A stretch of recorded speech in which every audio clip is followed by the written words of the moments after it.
Alkanes में हमने पढ़ा था classification of alkenes, hello alkanes.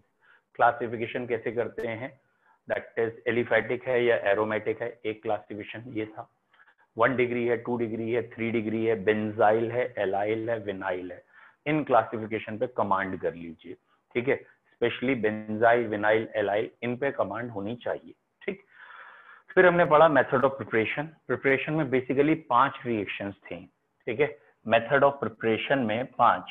तो पहली रिएक्शन या पहला इंपॉर्टेंट था classification. Classification that is 1 degree, 2 degree, 3 degree, benzyl, इस पे फोकस करना है। एलाइल, विनाइल, और विनाइल के अलावा एक को फिनाइल कह देते हैं या एराइल भी कह सकते हैं, दिस वन। तो इन पे क्लासिफिकेशन पे फोकस करिएगा। मेथड्स ऑफ प्रिपरेशन, ठीक है। थोड़ा सा पिछला रिवाइज करा रहा हूं बेटा। मेथड्स ऑफ प्रिपरेशन में मेनली 5 मेथड्स होते हैं। पहला मेथड हमने पढ़ा था फ्रॉम एल्केन। एल्केन का क्या किया था आपने, हेलोजिनेशन, ठीक है। एल्केन की हेलोजन से रिएक्शन की थी और एल्काइल हैलाइड बनाए थे। आई होप सो याद है, सनलाइट की प्रेजेंस में, हाई टेम्परेचर की प्रेजेंस में। दूसरा मेथड आपने पढ़ा था एल्कीन। इसका एप्लीकेशन ज्यादा था। एल्कीन में आपने HBr जोड़ा था 2 तरीके से, एक सिंपल और एक HBr जोड़ा था पर ऑक्साइड की प्रेजेंस में। ऑब्वियसली HCl भी जोड़ सकते हैं, HI भी जोड़ सकते हैं, लेकिन पर ऑक्साइड सिर्फ HBr में है, इसलिए मैंने HBr कोट किया है यहाँ पे। तो परऑक्साइड इफेक्ट या एंटी मार्कोनिकॉफ सिर्फ HBr में है। बाकी HCl और HI में मार्कोनिकॉफ तो है ही, नेगेटिव पार्ट उस कार्बन पे जाएगा जहां हाइड्रोजन कम होंगे। Is it clear. तीसरा आपने मेथड जो सबसे इंपॉर्टेंट था वो पढ़ा था फ्रॉम अल्कोहल।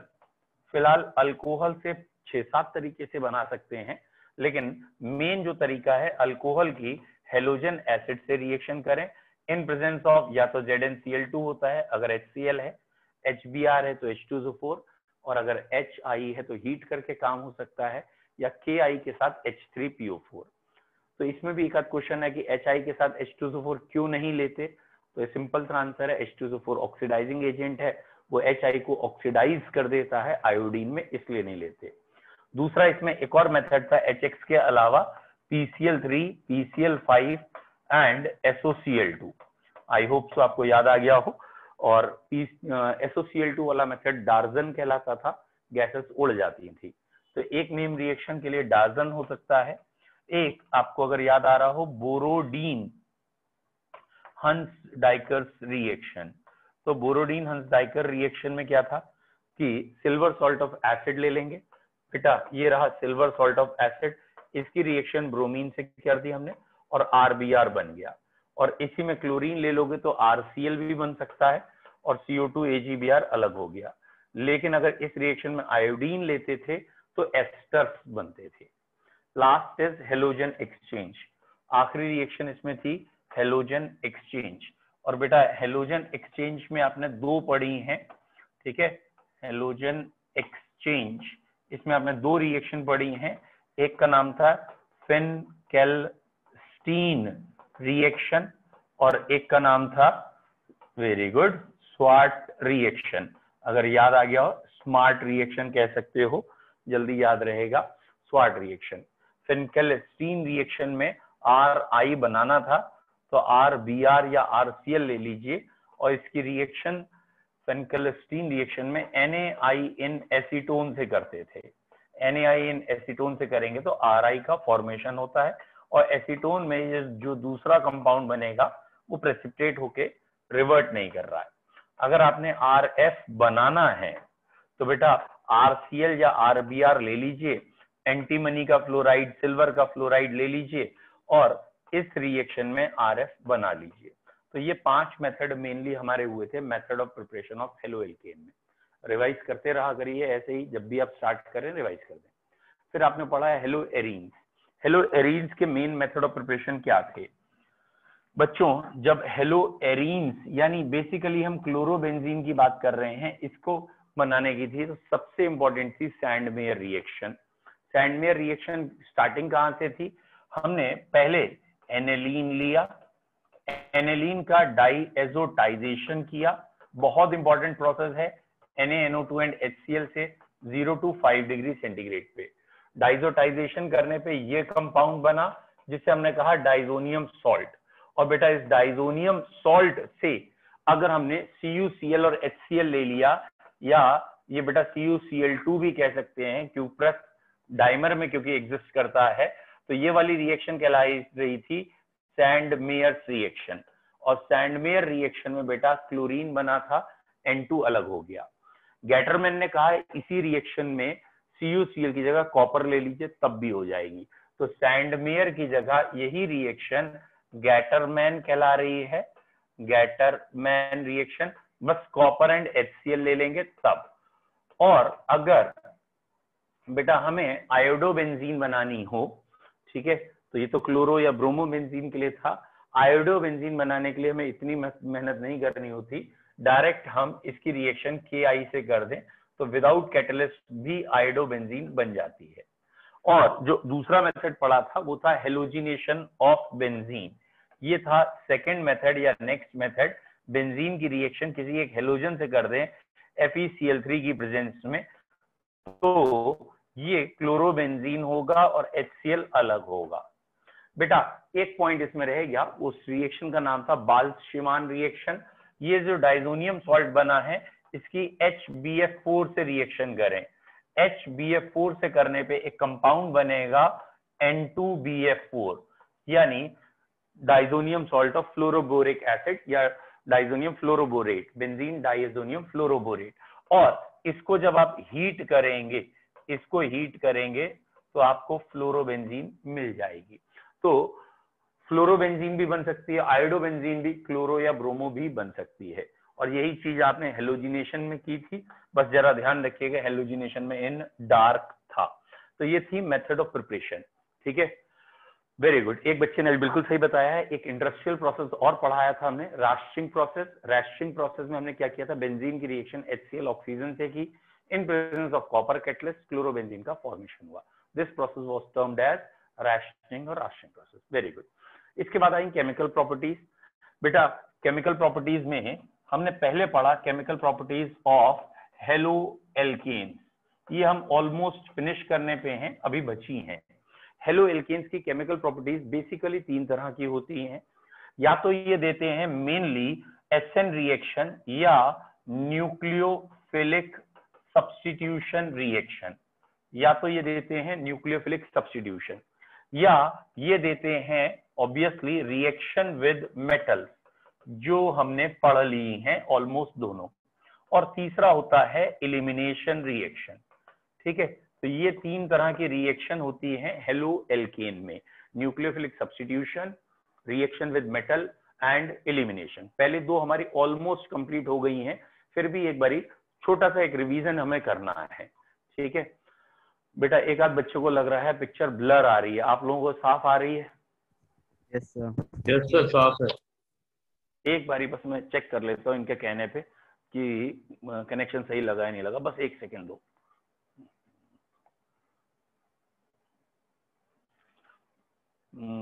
ये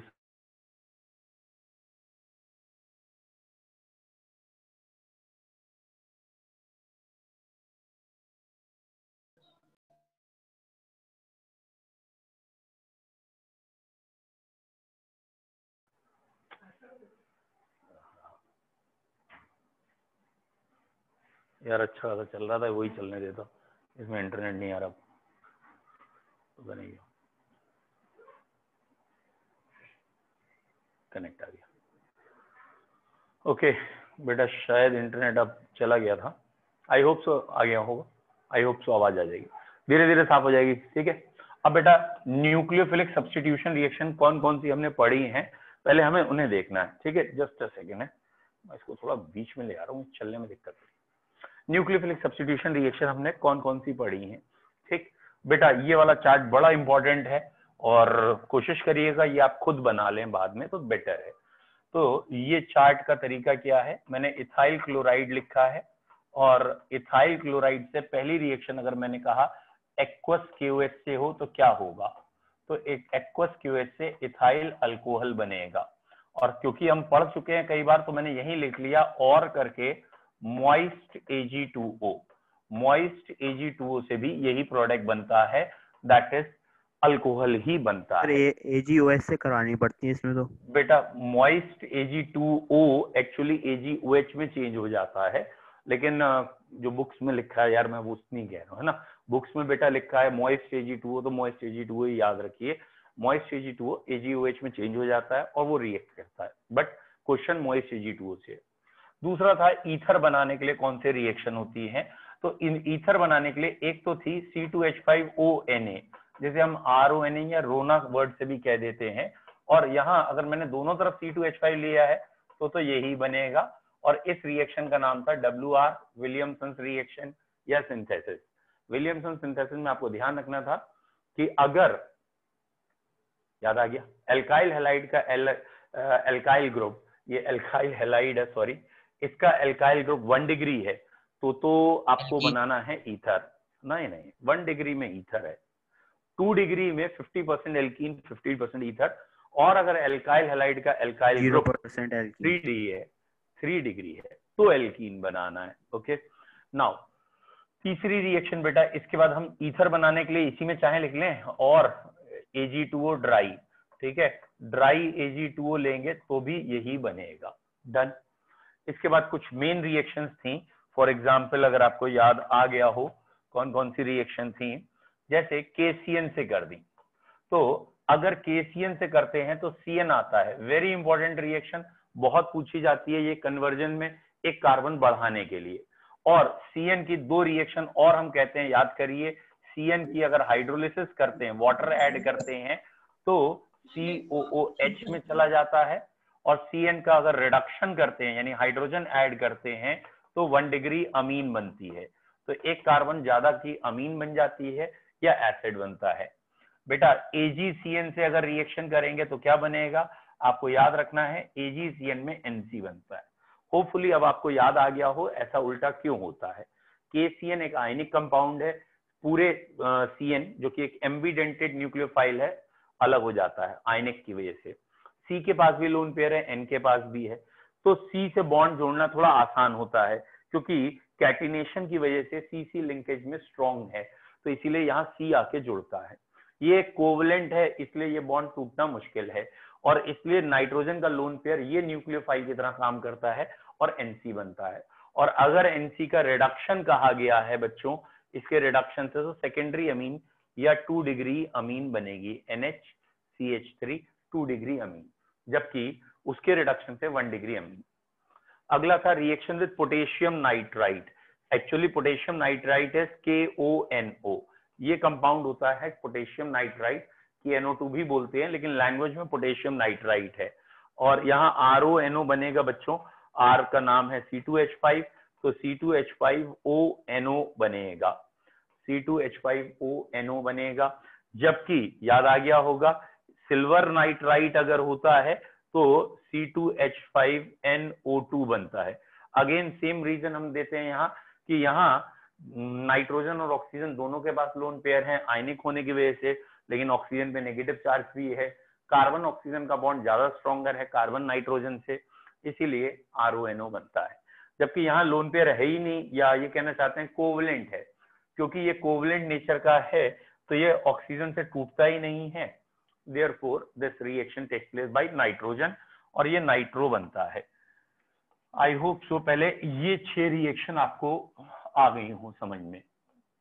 पहले इन 6 रिएक्शन में किसी को डाउट है तो वो पूछ लेना भी, है ना। एक सेकंड, जब तक मैं इसे थोड़ा ब्रैकेटाइज करना चाह रहा था। यस, ठीक है, तो ये हो गई हमारी पहली 6 रिएक्शन। इनमें किसी को डाउट हो तो बोल देगा, नहीं डाउट है 1 टाइप कर दिया, वेरी गुड। अब आप इसी के आगे कंटिन्यूटी में ही देखते जाएंगे, ठीक है, बहुत रिएक्शन है। नेक्स्ट अगली रिएक्शन, लेकिन अब सारी रिएक्शन बस कॉमन सेंस पुटअप करिए और आंसर आ जाएगा, common sense.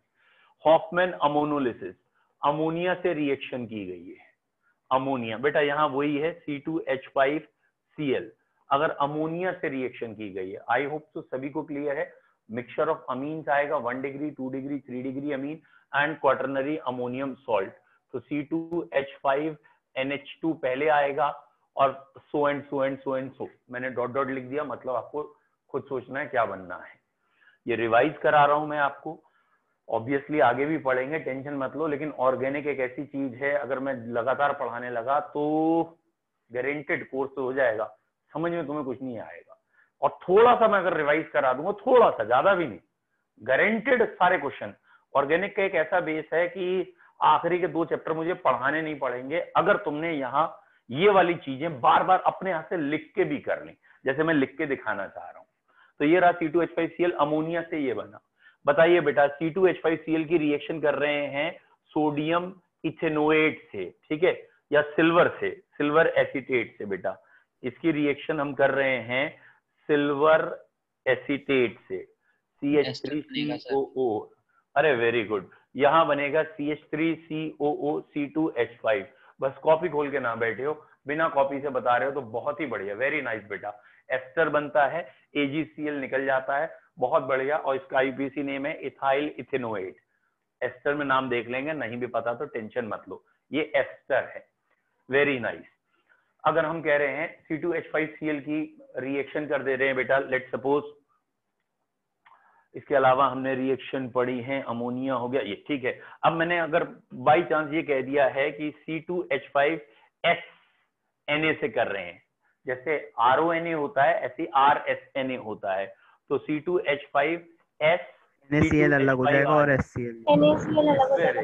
C2H5। Very good, इसका मतलब आपको ये क्लियर है कि यहाँ ऑक्सीजन की जगह सल्फर कह लो या थायो ईथर्स बनते हैं, और यही रिएक्शन होती है Na2S से भी, सोडियम सल्फाइड से करते हैं तो भी यही रिएक्शन है और ईथर्स का फॉर्मेशन होता है। तो ये वाली रिएक्शन आप जो पढ़ रहे हैं ये न्यूक्लियोफिलिक सब्स्टिट्यूशन कहलाती हैं। एक न्यूक्लियोफाइल आता है, दूसरे न्यूक्लियोफाइल को हटा देता है और प्रोडक्ट बना लेगा। Is it clear? ठीक है। अब जो रिएक्शन एक आध बाई चांस अगर रह गई थी तो वो हो जाएगी यहाँ पे, ये शायद रह गई है कि अगर C2H5 अगर रह गई है तो मैं आगे ही लिखता हूं जिससे कि आपको ये ना लगे कि ये रिवीजन में था। चलिए बेटा, अब जो कुछ छोटी मोटी रिएक्शन एक आध रह गई जो मुझे लग रहा है मैं वो बता रहा हूं कि अगर मैंने C2H5Cl का हाइड्रोजन से रिएक्शन कर दी, it may be hydrogen in nickel, it may be nascent hydrogen. यहां हाइड्रोजन से रिएक्शन की है बेटा, ठीक है, ये हाइड्रोजन के 2 एटम आएंगे और ये बन जाएगा C2H6 और HCl अलग। यहां आप एरो पे लिख सकते हैं हाइड्रोजन इन निकल, ये कैटलिस्ट हो सकता है, LiAlH4 हो सकता है, या सोडियम इन इथाइल अल्कोहल, या ऐसा और कोई भी। दैट मीन्स आपको खाली ये ध्यान रखना है कि एरो पे वो चीज लिखेंगे जो रिएक्शन के बाद नेसेंट हाइड्रोजन दे सके या जो हाइड्रोजन बनाती हो। तो जैसे ही इथाइल अल्कोहल के कंटेनर में आप सोडियम डालते हैं, प्रैक्टिकल है ये तो C2H5ONA बनता है और हाइड्रोजन गैस निकलने लगती है। तो सोडियम इन इथाइल अल्कोहल नेसेंट हाइड्रोजन देता है, LiAlH4 एक हाइड्रोजन देने वाला कंपाउंड है, तो यहां से H निकलते हैं, ये हाइड्रोजन इन निकल है ही। तो ये प्रोसेस बेसिकली इसका कहलाएगा रिडक्शन, ये वाला प्रोसेस इसका है रिडक्शन। तो एल्काइल हैलाइड में रिडक्शन वाला प्रोसेस शायद नहीं कराया था मैंने, इसलिए लिख दिया रिडक्शन। ठीक है, नेक्स्ट, ऑलमोस्ट ये सारी रिएक्शन हो गई न्यूक्लियोफिलिक सब्स्टिट्यूशन। अब बात करनी थी हमें डेफिनेटली रिएक्शन विद मेटल्स, वो भी हो चुकी है। रिएक्शन विद मेटल्स में क्योंकि हो चुकी है तो मैं पीछे वाले में ही एंटर कर दे रहा हूं यहीं पे, रिएक्शन विद मेटल्स, शायद आपको याद आ गया हो। यस, अरे हाँ बेटा, एक एजाइड वाली रिएक्शन भी कराई थी। ठीक है, रिएक्शन विद मेटल में क्या होता है, अगर आपने इसकी सोडियम इन ईथर से रिएक्शन करें तो क्या बनेगा, तो सोडियम इन ईथर से करेंगे तो ये याद आ गया, वुड्स रिएक्शन हो जाएगी, 2 मॉलिक्यूल जुड़ जाएंगे। वेरी गुड, ये कहलाएगी वुड्स रिएक्शन। और इस वुड्स रिएक्शन के लिए हम कहते हैं it is not suitable for odd and unsymmetrical member. याद आना चाहिए कि यहाँ पे ऑड मेंबर बनाने के लिए जब 2 डिफरेंट लेते हैं तो प्रोडक्ट में 3 कंपाउंड का मिक्सचर आता है और उन्हें सेपरेट करना मुश्किल होता है। तो वुड्स रिएक्शन थी सोडियम इन ड्राई ईथर। एक आध क्वेश्चन ये भी है, ड्राई ईथर क्यों लेते हैं, एनसीईआरटी का ही है, क्योंकि जो सोडियम है वो हाईली रिएक्टिव है, ये मॉइस्चर तक से रिएक्ट कर जाता है, इसलिए वाटर नहीं होना चाहिए। इसी रिएक्शन को फ्रैंकलैंड कहते हैं, जब सोडियम की जगह जिंक हो जाता है। तो यही रिएक्शन थी फ्रैंकलैंड रिएक्शन और यही रिएक्शन थी कोरेहाउस। बस खाली अंतर क्या था, फ्रैंकलैंड में सोडियम की जगह था जिंक, ठीक है, और कोरेहाउस रिएक्शन में ऑड मेंबर भी बन सकते थे। तो वो रिएक्शन अब मैं यहां नहीं लिख रहा हूं, वुड्स, फ्रैंकलैंड, कोरेहाउस ये तीनों थी। इसके अलावा सोडियम की जगह आप रिएक्ट करा सकते थे मैग्नीशियम इन ईथर से। बेटा अगर मैग्नीशियम इन ईथर से करेंगे, ये रहा C2H5, ये Mg और ये Cl, ये ग्रिग्नार्ड रिएजेंट या RMgX कहलाता है। Very good. ग्रिग्नार्ड रिएजेंट का भी ये क्वेश्चन एनसीईआरटी का है कि ग्रिग्नार्ड रिएजेंट बनाते समय एनहाइड्रस कंडीशन होनी चाहिए, मतलब वाटर नहीं होना चाहिए। उसका भी वही आंसर है कि ये जो ग्रिग्नार्ड रिएजेंट है बेटा, इसमें ना मेटल पे चार्ज होता है प्लस, कार्बन पे होता है माइनस। मेटल और कार्बन एक तरीके से जुड़े हैं। केमिस्ट्री में ऐसे कंपाउंड जिसमें मेटल और कार्बन जुड़े हों वो कहलाते हैं ऑर्गेनोमेटेलिक कंपाउंड। ऑर्गेनोमेटेलिक कंपाउंड मतलब metal and carbon are connected. फिलहाल ग्रिग्नार्ड रिएजेंट में R नेगेटिव है, कहीं से भी H पॉजिटिव मिल जाए तो RH मिलके एल्केन बना लेते हैं, और वाटर से बहुत आसानी से H मिल जाता है, इसलिए यहाँ एल्केन बन जाता है। तो ये क्वेश्चन है ग्रिग्नार्ड रिएजेंट का फॉर्मेशन एनहाइड्रस कंडीशन में क्यों करना है, तो आंसर में आपको लिखना होगा otherwise alkene will form. Grignard reagent तुरंत वाटर से H लेके हट जाएंगे, चेंज हो जाएंगे, एल्केन बना लेंगे, ठीक है। तो ग्रिग्नार्ड रिएजेंट एनहाइड्रस कंडीशन में बनता है। कोरेहाउस हो गई, मैग्नीशियम हो गया, सोडियम हो गया, ये हो गई रिएक्शन विद मेटल्स। इसके बाद बेटा हमने नेक्स्ट, हाँ बेटा अभी बता रहा हूँ। इसके बाद हमने नेक्स्ट टर्न पे बेसिकली SN1 SN2 में अंतर पढ़ लिया, ठीक है। SN1 जो होती है बेसिकली 2 स्टेप में होती है, 2 प्रोडक्ट बनते हैं, एक D एक L। SN2 एक ही स्टेप में होती है, ट्रांजिशन स्टेट आता है। SN1 में कार्बोकेटाइन आया था, 3-to-1 स्टेबिलिटी ऑर्डर है, तो टर्शियरी वाले ज्यादा रिएक्ट कर रहे थे, और SN2 में कार्बोकेटाइन नहीं आया था और इसलिए लाइटर वाला रिएक्टिव था। तो ये आपको SN1 SN2 ध्यान रखने हैं। SN1 SN2 के अभी क्वेश्चंस और कराऊंगा, तो आपको और शीट्स में भी कराऊंगा तो और इजी लगेगा। SN1 SN2 के बाद हम आ गए अब एरोमेटिक पे, ठीक है। चलिए एरोमेटिक से पहले एक रिएक्शन और कर लेते हैं, दैट इज इलिमिनेशन रिएक्शन, ठीक है। तो इलिमिनेशन रिएक्शन क्या है? इलिमिनेशन बेटा व्हाट इज इलिमिनेशन? इलिमिनेट करना का मतलब ही क्या होता है, किसी चीज को निकाल बाहर करो, that is known as elimination. Eliminate कर देना, किसी चीज को किसी चीज से हटा देना, दैट इज इलिमिनेशन। एनसीईआरटी में बड़ा अच्छा लिखा है वैसे तो, लेकिन बड़ी गंदी लैंग्वेज में लिखा है, टफ लैंग्वेज में लिखा है कि सब्स्टिट्यूशन वर्सेस इलिमिनेशन होता है। पहले मैं इसे थोड़े से को समझा देता हूँ आपको, है थोड़ी। देखो बेटा क्या है सब्स्टिट्यूशन वर्सेस इलिमिनेशन, पहले एक पॉइंट समझ लीजिए, फिर मैं आपको इसे लिख के दिखाता हूँ, मतलब कंपैरिजन बाद में करूंगा, पहले मैं इसको आपको समझा रहा हूं थोड़ा सा, सब्स्टिट्यूशन वर्सेस इलिमिनेशन। बेटा ये 2 कार्बन की चेन है, इस 2 कार्बन की चेन में ये 6 ग्रुप लगे थे C2H6 जैसा। मान लो यहाँ पे ग्रुप लगा है Cl और ये सब लगे हैं H, तो बेसिकली ये इस समय दिखाया गया है C2H5Cl।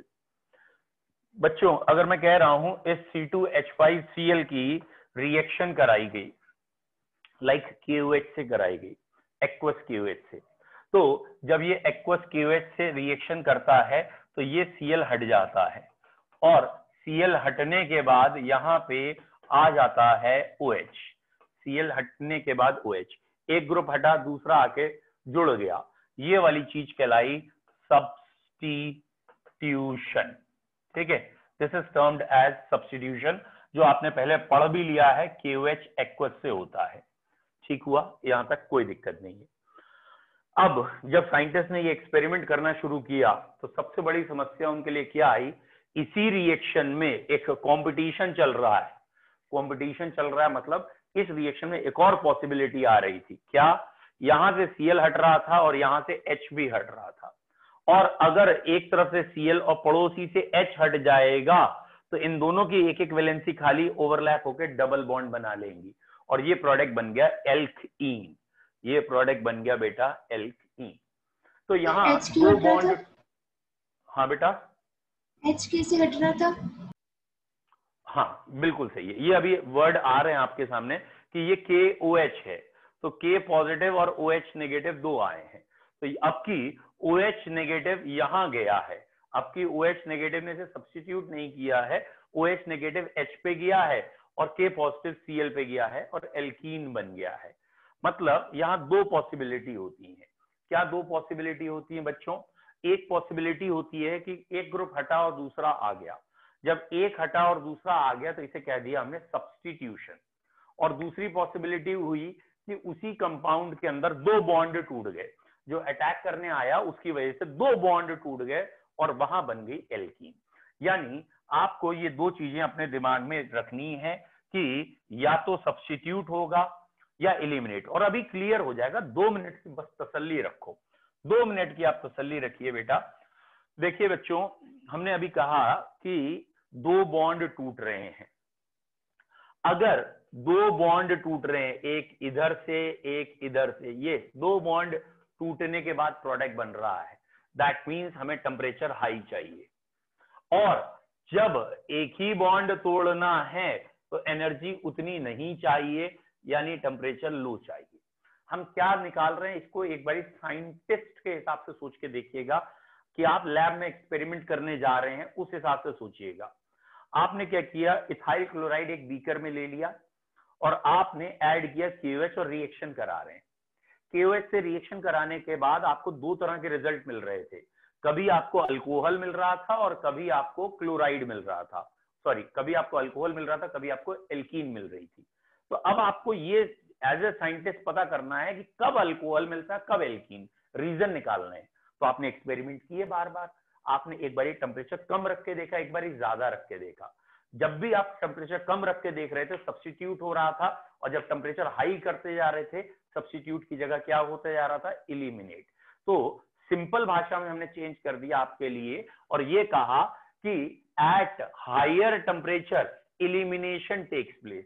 जब टेम्परेचर हाई होता है तो एलिमिनेशन हो जाता है। और ये अभी इसी चैप्टर नहीं, अगले चैप्टर्स में भी लगाऊंगा मैं, तो आपको वहां 2-3 बार टेम्परेचर दिया जाएगा, 140 है 170 है, तो ध्यान रखना होगा हाई टेम्परेचर है तो एल्कीन या एलिमिनेट करेंगे, और अगर लो टेम्परेचर है तो हम एक ग्रुप हटा के दूसरे ग्रुप को लाएंगे, दैट इज सब्स्टिट्यूशन।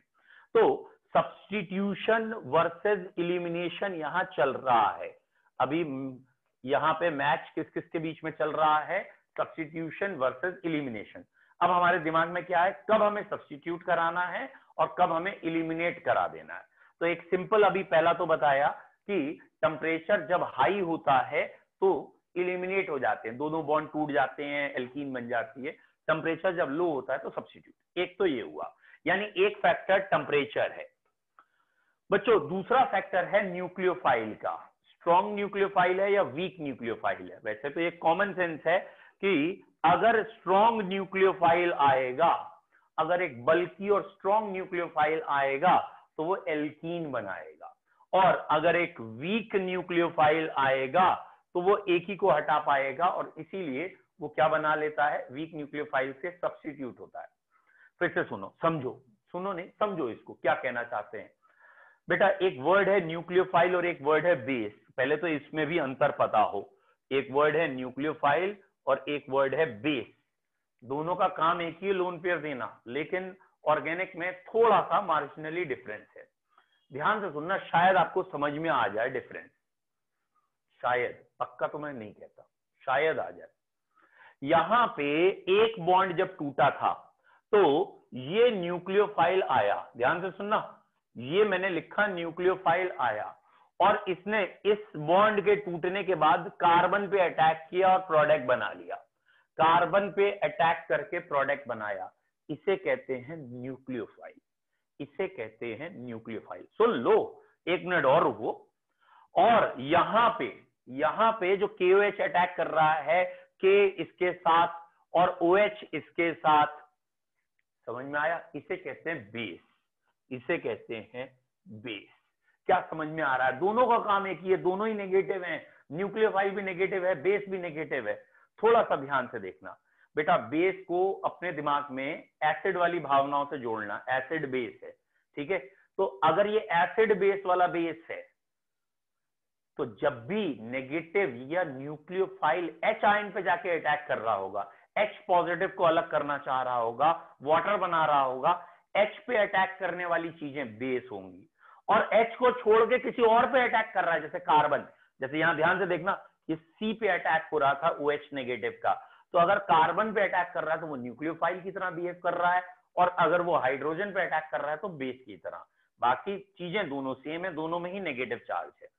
अब जब ये बल्की ग्रुप होता है ना, बल्की, जैसे KOH अल्कोहलिक था, अल्कोहलिक KOH क्या था बेटा, जरा ध्यान से देखो, C2H5OH एंड KOH, यानी OH नेगेटिव के साथ C2H5OH है, बल्की ग्रुप है। जब ये बहुत बल्की होता है तो ये सिर्फ H पे अटैक कर सकता है, दूसरे बल्की ग्रुप को रिप्लेस नहीं करता। बल्कि न्यूक्लियोफाइल स्ट्रॉन्ग न्यूक्लियोफाइल की तरह बिहेव कर रहे हैं, और अगर ये स्ट्रॉन्ग न्यूक्लियोफाइल की तरह बिहेव कर रहे हैं तो ये OH किस पे जा रहा है, H पे, और यहां से Cl भी निकल जाएगा, H और Cl निकल जाएगा। यानी लौट के आते हैं सरल भाषा में, इतने टफ पे हमें नहीं, हमें जिस पे समझ में आता है उस पे बात करिए बेटा। ये हमें समझ में आता है कि ये एल्काइल हैलाइड है, और एरो पे लिखा है C2H5OH और KOH, यानी अल्कोहलिक KOH, और ये आंसर बनता है एल्कीन। अल्कोहलिक KOH पे ये आंसर बनता है एल्कीन। ऐसा क्यों बेटा? ये जो अल्कोहलिक KOH है, जो कि हम कह रहे हैं एक स्ट्रॉन्ग न्यूक्लियोफाइल है, उस समय ओवरऑल हो क्या रहा है ये ध्यान से देखिए। क्या हो रहा है कि ये जो OH है, ये OH H पे अटैक कर रहा है। जब OH H पे आके अटैक करेगा तो उसे H प्लस चाहिए, जब H प्लस चाहिए तो ये इलेक्ट्रॉन कार्बन कार्बन के बीच में आ गए। अब अगर कार्बन कार्बन का एक तरीके से ऑक्टेट कंप्लीट हो रहा है, यहां इस कार्बन पे एक्स्ट्रा इलेक्ट्रॉन हो जाएंगे, उसे कोई एक बॉन्ड अपना हटाना पड़ेगा, और ये Cl नेगेटिव अलग हो जाएगा जो K के साथ, यहां से KCl अलग हो जाएगा, यहां से वाटर, और इन दोनों के बीच में डबल बॉन्ड आएगा। तो जब स्ट्रॉन्ग न्यूक्लियोफाइल है तभी तो ये काम होगा बच्चों। जरा ध्यान से देखो, कोई अगर वीक है तो क्या ये इतने बॉन्ड को ब्रेक करा सकता है, ये इतनी चीजें करा लेगा? Strong nucleophile can easily do this, और वीक न्यूक्लियोफाइल अगर होता बेटा, अगर वीक न्यूक्लियोफाइल होगा तो ये हटाएगा और यहीं आके खुद जुड़ जाएगा। ठीक है, KOH एक्वस एक वीक न्यूक्लियोफाइल है, ये है। यहां पे एक पॉइंट आप ऐसे भी याद रख सकते हैं, स्ट्रॉन्गर द बेस, जितना भी जो अटैक करने वाला बेस है ना वो स्ट्रॉन्ग होता जाए, स्ट्रॉन्गर द बेस, ठीक है, more the power of dehydrohalogenation reaction, elimination उतना जल्दी होता है, एल्कीन उतना जल्दी होता है। बेटा मैंने ना शुरुआत की थी आपको एक्वस KOH से और अल्कोहलिक KOH से समझाने की, इसीलिए मैंने उन्हीं को बार बार KOH को ले रहा हूं। एक बच्चे ने भी पूछा है कि भाई इथाइल अल्कोहल या इथाइल क्लोराइड पे KOH ही क्यों ले रहे हो? बेटा क्योंकि हमें जो यहाँ पे एक रिएक्शन, इकलौती रिएक्शन हमें पढ़नी है यहाँ पे, उसका नाम है डीहाइड्रोहेलोजिनेशन। ठीक है, और वो डीहाइड्रोहेलोजिनेशन पढ़ने के लिए मैं बार बार KOH को ले रहा हूं। फिर सुनिए बेटा, ये रिएक्शन है C2H5Cl, हमारे कोर्स की रिएक्शन ये है, C2H5Cl की KOH से रिएक्शन पूछी है, और उन्होंने कहा है कि एरो पे लिखा है C2H5OH, या अल्कोहल वर्ड ऐसे लिख देते हैं और इसे पढ़ लेते हैं अल्कोहलिक KOH। तो क्वेश्चन है कि ये रहा एल्काइल हैलाइड अल्कोहलिक KOH से रिएक्ट करेगा, क्या बनाएगा? और बच्चों इसका आंसर है एल्काइल हैलाइड अल्कोहलिक KOH से रिएक्शन करके एल्कीन बनाता है, KCl और वाटर अलग हो जाता है। ठीक है, आपको याद हो आज की पढ़ाई शुरू भी यहीं से की थी। एक्वस KOH अगर होगा तो, एक्वस KOH होगा तो अल्कोहल बनेगा, और अगर अल्कोहलिक KOH होगा तो एल्कीन बनेगा। एक्वस KOH में क्या बन रहे थे? अल्कोहल। अल्कोहलिक KOH में क्या बनेंगे? एल्कीन। ठीक, तो रेक्टिफिकेशन अगर कराना है तो हाँ बेटा पूछो पहले। सर स्ट्रॉन्ग न्यूक्लियोफाइल और वीक न्यूक्लियोफाइल का मतलब क्या है? बेटा स्ट्रॉन्ग न्यूक्लियोफाइल बेसिकली न्यूक्लियोफाइल में कैटेगरी है, moderate nucleophile, weak nucleophile, strong nucleophile. जो स्ट्रॉन्ग न्यूक्लियोफाइल होते हैं वो डीहाइड्रोहेलोजिनेशन करते हैं, एक तरीके से लीविंग ग्रुप अच्छे भी होते हैं वो, और जो वीक न्यूक्लियोफाइल होते हैं वो खाली सब्स्टिट्यूट करते हैं, मतलब वो इलिमिनेशन कम करते हैं, सब्स्टिट्यूशन ज्यादा करते हैं। तो न्यूक्लियोफाइल जो पढ़ाए थे ना, आप एक बार देखिएगा पीछे पन्ने पलट के, शायद आपको इन्हें बताया होगा कि एक कैटेगरी है इलेक्ट्रोफाइल जो इलेक्ट्रॉन लविंग है। इलेक्ट्रोफाइल में 4 तरह के इलेक्ट्रोफाइल है, पॉजिटिव चार्ज है, न्यूट्रल में vacant orbital and so and so. ऐसे न्यूक्लियोफाइल 2 तरह के पढ़ाए होंगे, एक नेगेटिव चार्ज एक न्यूट्रल। और जो भी लोन पेयर आसानी से दे देते हैं स्ट्रॉन्ग न्यूक्लियोफाइल में आते हैं, ऐसे ही वीक न्यूक्लियोफाइल।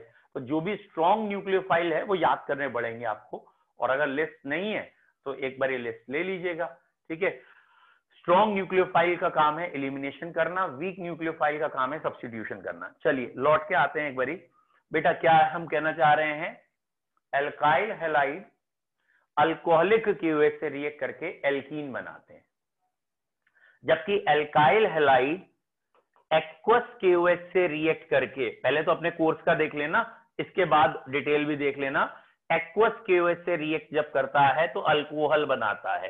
तो पहले तो इस चीज को याद करना है कि एक्वस KOH से अल्कोहल, अल्कोहलिक KOH से एल्कीन, ठीक है। याद करने के कई तरीके हैं। पहला तरीका क्या है याद करने का, कि आपने इसे फनी मोड में देख लीजिए कि बेटा जो अल्कोहल है, अल्कोहल अच्छों को इलिमिनेट कर देता है, यहां से छोड़ो दुनिया से इलिमिनेट करा देता है। तो अगर अल्कोहल आ गया तो इलिमिनेट होगा, इलिमिनेट होके एल्कीन बन रही है, जो भी है डन। तो एक तरीका है अल्कोहल से इलिमिनेट होता है, ये रट्टाफिकेशन है, एग्जाम में मत लिखाना भगवान के लिए, वहां कहीं लिखा अरे ये अल्कोहल था इसलिए हो गया इलिमिनेट।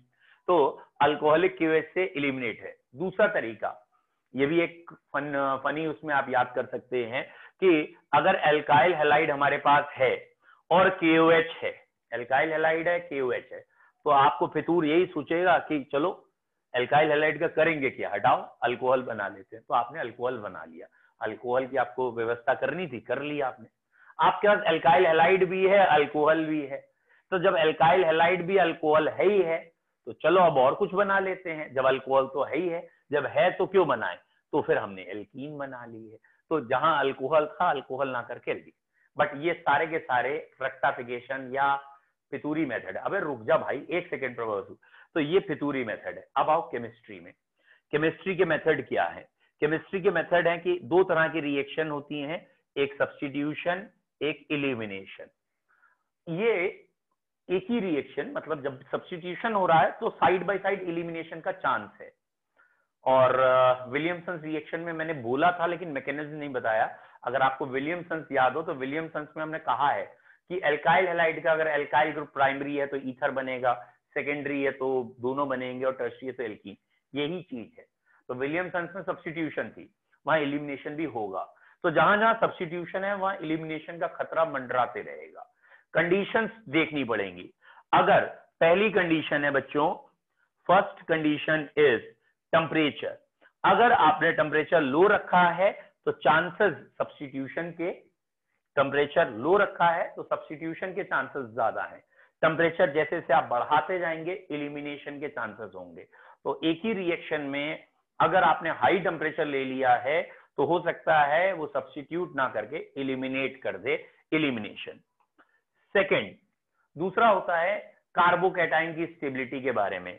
अगर कार्बोकैटाइन 1 डिग्री है तो आपको ध्यान होगा 1 डिग्री में आपने ईथर बनाए थे, या विलियमसन रिएक्शन में आपसे कहा गया था 1 डिग्री में ईथर बनते हैं। और 3 डिग्री है, अगर 3 डिग्री है यानी एक बल्की ग्रुप लगा है, तो जहां बल्की ग्रुप लगा होता है वहां सब्स्टिट्यूट होना पॉसिबल नहीं होता। तो OH ग्रुप उस हाइड्रोजन पे जाके बेस की तरह काम करके वाटर अलग करता है, फिर Cl भी अलग हो जाता है। तो ये बड़ा इंपॉर्टेंट पॉइंट है। 1 डिग्री में मेनली सब्स्टिट्यूशन होता है, 3 डिग्री में मेनली इलिमिनेशन होता है। लेकिन ये मेनली कह रहे हैं, यहां ये नहीं कहा कि 3 डिग्री में सब्स्टिट्यूशन नहीं होता। 3 डिग्री में सब्स्टिट्यूशन हो सकता है, टेम्परेचर बहुत कम कर दो हो जाएगा। और 1 डिग्री में क्या इलिमिनेशन ही होता है? अरे नहीं, या 1 डिग्री में खाली सब्स्टिट्यूशन ही होता है। तो यहाँ कैसे एल्कीन बन गई? ये भी तो 1 डिग्री था, इसमें एल्कीन बनाई है हमने। तो 1 डिग्री में इलिमिनेशन हो सकता है, 3 डिग्री में सब्स्टिट्यूशन हो सकता है, बट बाकी कंडीशन देखनी पड़ेंगी। लेकिन बाकी सारी कंडीशन सेम है। तो 3 degree preferred to go in elimination and 1 degree preferred for substitution.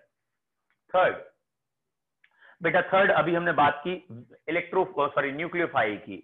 अगर वीक न्यूक्लियोफाइल है, अब वीक न्यूक्लियोफाइल के एग्जाम्पल हमें पता होने चाहिए कि वीक न्यूक्लियोफाइल कौन है, स्ट्रॉन्ग कौन है। जैसे ना NH2 नेगेटिव है और एक OH नेगेटिव है, तो एक बार सोच के देखो OH नेगेटिव NH2 नेगेटिव कौन लोन पेयर जल्दी देगा।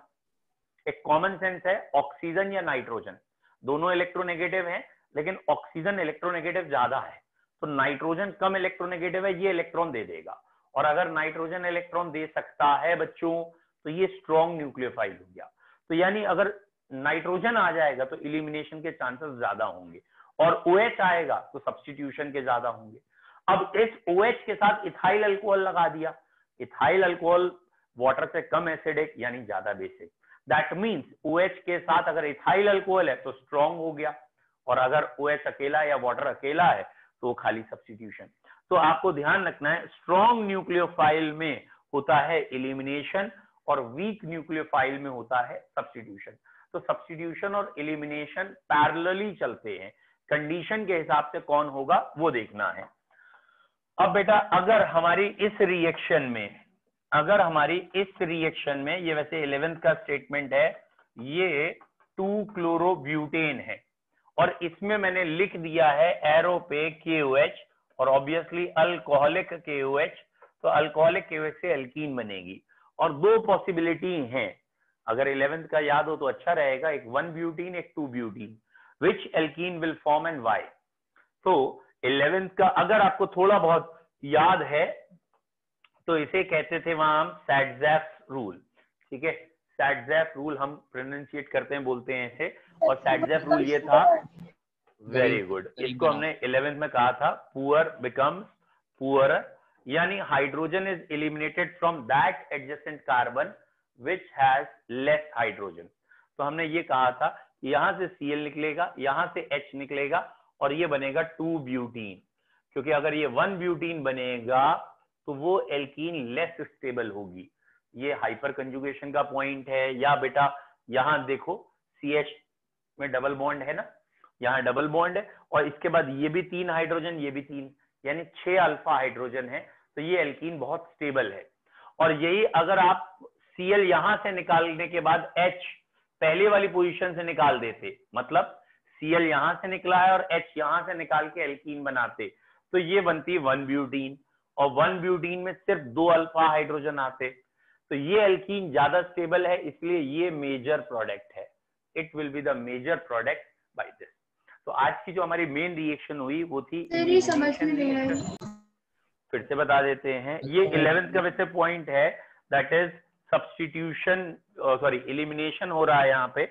ये है 4 कार्बन की चेन, यहाँ लगा है क्लोरीन, अब क्लोरीन लगा है और क्योंकि एरो पे अल्कोहलिक KOH लगा है तो इसका काम है एक Cl और एक H हटाना। ये वाला तो Cl हट गया इस कार्बन का, अब H यहां से भी हट सकता है और यहां से भी, 2 जगह से H हट सकता है पड़ोसियों से, क्योंकि एल्कीन बनानी है।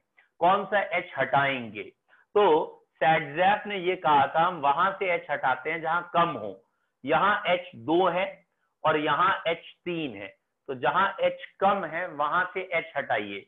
जैसे ही आप ये वाला H हटाओगे तो ये Cl और ये H हटने की वजह से इन दोनों में बॉन्ड बनेगा, और इन दोनों में जब बॉन्ड बनेगा तो ये एल्कीन यहाँ पे दिखेगी, that is CH3 CH double bond CH CH3, ये एल्कीन बनी, ये कहलाई 2-ब्यूटीन।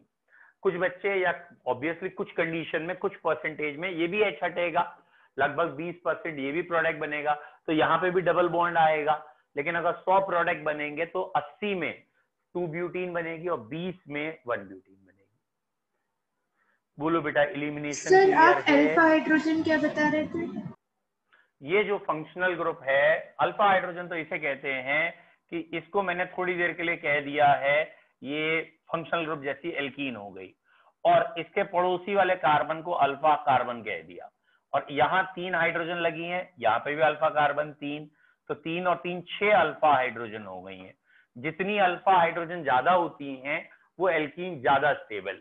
अगर मैं दूसरी वाली एल्कीन भी बना के दिखाऊं तो ये दूसरी वाली एल्कीन बनी, यानी 1-ब्यूटीन, और 1-ब्यूटीन में इसे ब्रैकेटाइज कर दो डबल बॉन्ड को, तो ये वाला कार्बन अल्फा कार्बन, और यहाँ 2 ही अल्फा हाइड्रोजन है, और क्योंकि यहाँ सिर्फ 2 अल्फा हाइड्रोजन है तो ऑब्वियसली ये वाली एल्कीन जहां अल्फा हाइड्रोजन कम है, कम स्टेबल, वहां ज्यादा स्टेबल।